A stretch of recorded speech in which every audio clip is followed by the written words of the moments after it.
ইসকনে fried chicken ভাবাই যায় না, তাই তো? তবে এবার এমনই এক চাঞ্চল্যকর দৃশ্য ধরা পড়েছে লন্ডনের একটি ইসকন রেস্তোরাঁয়।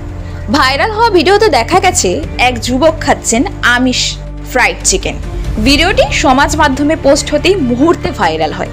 ইসকনের একটি ধর্মীয় ও নিরামিষী প্রতিষ্ঠানে সেখানে আবার আমিষ খাবার, এই প্রশ্ন তুলেই তোলপাড় নির্দুনিয়া। ভিডিওটি ঘিরে শুরু হয়েছে ব্যাপক বিতর্ক। অনেকে প্রশ্ন তুলেছেন ইসকনের আদর্শ নিয়ে।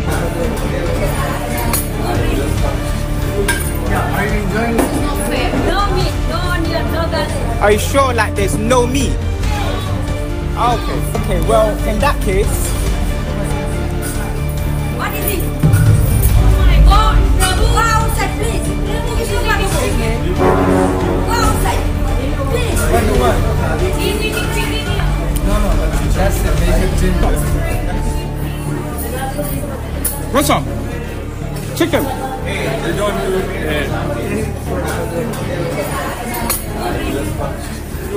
Yeah, are you enjoying it?